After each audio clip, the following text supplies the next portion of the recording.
জাতীয় নাগরিক party NCP সহ কয়েকটি রাজনৈতিক দল জুলাই সনদে স্বাক্ষর না করলেও তা আগামী জাতীয় নির্বাচনে বড় কোনো প্রভাব ফেলবে না বলে মন্তব্য করেছেন বিএনপির স্থায়ী কমিটির সদস্য সালাউদ্দিন আহমেদ।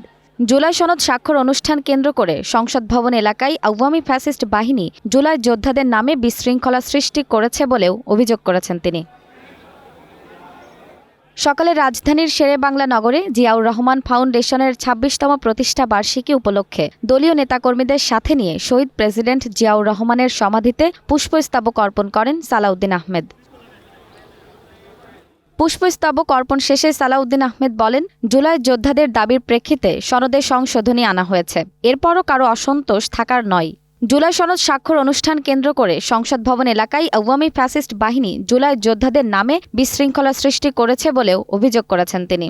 এখানে জুলাই যোদ্ধাদের নামে কিছু সংখ্যক ছাত্র নামধারী, সেটা ইন্টারভিউতে আমি দেখেছি, কিছু সংখ্যক উচ্ছৃঙ্খল লোক ঢুকেছে, সেটা ফ্যাসিস্ট সরকারের ফ্যাসিস্ট বাহিনী বলে আমি মনে করি।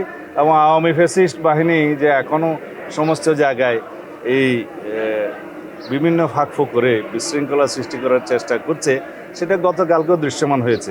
যারা এখনো জুলাই সনদে স্বাক্ষর করেনি, আগামীতে তাদের স্বাক্ষরের সুযোগ থাকবে জানিয়ে বিএনপির এই নেতা বলেন, এনসিপি ও বামজোট এই সনদে স্বাক্ষর না করলেও তা আগামী নির্বাচনে কোনো প্রভাব ফেলবে না।